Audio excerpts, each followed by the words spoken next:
സുനോസിൻ്റെ കനോനിൽ വായിക്കും അറിയാം, ആർക്കും ഈശോ എന്ന പേരിടരുത്. നമ്മൾ പോകുന്ന വഴികൾ നമ്മളൊന്ന് ഇടയ്ക്കൊന്ന് ചിന്തിക്കണം എന്നുള്ളതാണ്. ആർക്കും ഈശോ എന്ന് പേരിടരുത് എന്ന് വെച്ചാൽ ആർക്കോ ഇവിടെ പണ്ട് ഈശോ എന്ന് പേരിട്ടിരുന്നു എന്നുള്ളതാണ്. അപ്പം നമ്മൾ കാണിച്ചു കൊടുത്ത വഴികളിലൂടെയാണ് ഇന്ന് നമ്മളെ ആൾക്കാർ ആക്രമിക്കുന്നത്. ഈശോ എന്നുള്ള പേര് ഏറ്റവും പേടിക്കണതും ഏറ്റവും പേടിക്കുന്ന ആൾ പിശാചാണ്.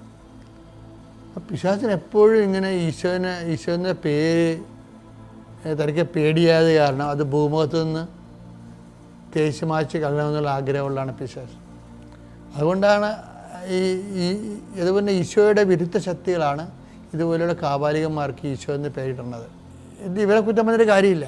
ഉദയംപേർ സൂര്യദിവസത്തിന് മുമ്പ് 1599 മുമ്പ് ഇവിടുത്തെ ക്രിസ്ത്യാനികൾക്ക് ഈശോ എന്ന് പേരുണ്ടായിരുന്നു. അതുകൊണ്ട് മെനേസിസ് പിതാവ് പ്രത്യേകിച്ച് എടുത്തു പറഞ്ഞു, ഉദയംപേർ സൂര്യദിവസത്തിൻ്റെ കനോനിൽ വായിക്കും അറിയാം, ആർക്കും ഈശോ എന്ന പേരിടരുത്. നമ്മൾ പോകുന്ന വഴികൾ നമ്മളൊന്ന് ഇടയ്ക്കൊന്ന് ചിന്തിക്കണം എന്നുള്ളതാണ്.